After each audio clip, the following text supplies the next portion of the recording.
Hello बच्चों। तो बहुत बहुत स्वागत है हमारे इस यूट्यूब चैनल इतिहास गुरु में। तो चलिए आज हम आपके लिए एक बहुत ही प्यारा टॉपिक लेकर आए इंग्लिश ग्रामर का। इसका नाम है द सेंटेंस। क्या नाम है? The sentence. तो चलिए आज हम पढ़ते हैं। सेंटेंस मीन्स होता है वाक्य। क्या होता है? सेंटेंस मीन्स वाक्य।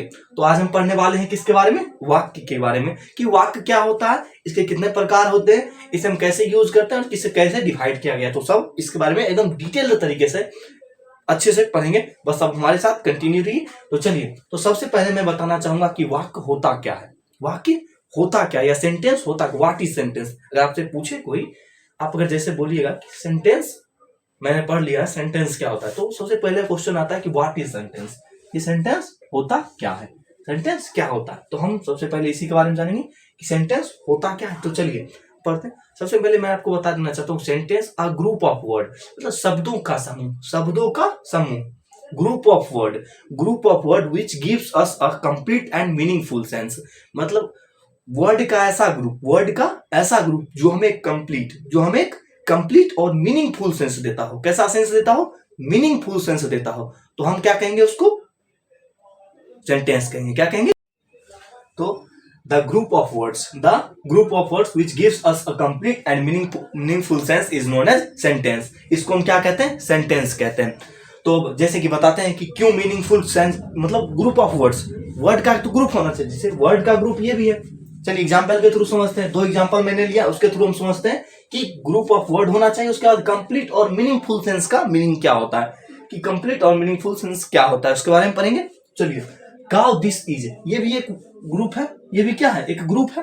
वर्ड का क्या है? एक ग्रुप है। बहुत सारे वर्ड है, एक ग्रुप हो गया। लेकिन क्या है? मीनिंगफुल सेंस दे रहा है, ये एक मतलब अर्थ दे रहा है, अर्थ सही तरीके से नहीं दे रहा है। तो क्या ये एक सेंटेंस होगा? नहीं होगा।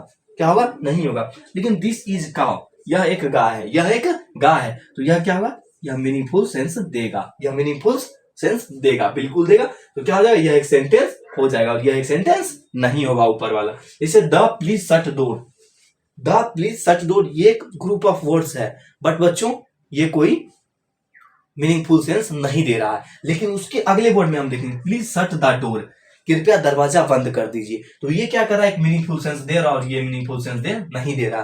तो क्या हो जाएगा? ये सेंटेंस नहीं होगा और ये सेंटेंस होगा। तो समझ गए बच्चों? The group of word which gives us a meaningful and complete sense is known as sentence. Okay, चलिए डन। तो हम पढ़ने वाले काइंड्स ऑफ सेंटेंस, कि सेंटेंस के कितने काइंड्स होते हैं, सेंटेंस कितने प्रकार के होते हैं, या टाइप्स ऑफ सेंटेंस, सेंटेंस के कितने मतलब वाक्य के कितने भेद होते हैं, इसके बारे में पढ़ने वाले हैं। तो देयर आर 5 काइंड्स ऑफ सेंटेंस। How many? There are 5 kinds of और 5 types of sentence. First is assertive sentence. It is also known as declarative or statement. Assertive sentence is also known as declarative or statement. Understand? No problem. Now interrogative sentence. Second is interrogative sentence. चलिए second के बारे में पढ़िए, interrogative. सबके बारे में अलग अलग करके बताया जाएगा। बस अभी देख लेते हैं कि सबसे पहला था एसर्टिव सेंटेंस। सबसे पहला क्या है? Assertive sentence. दूसरा है हमारा इंट्रोगेटिव। क्या है दूसरा?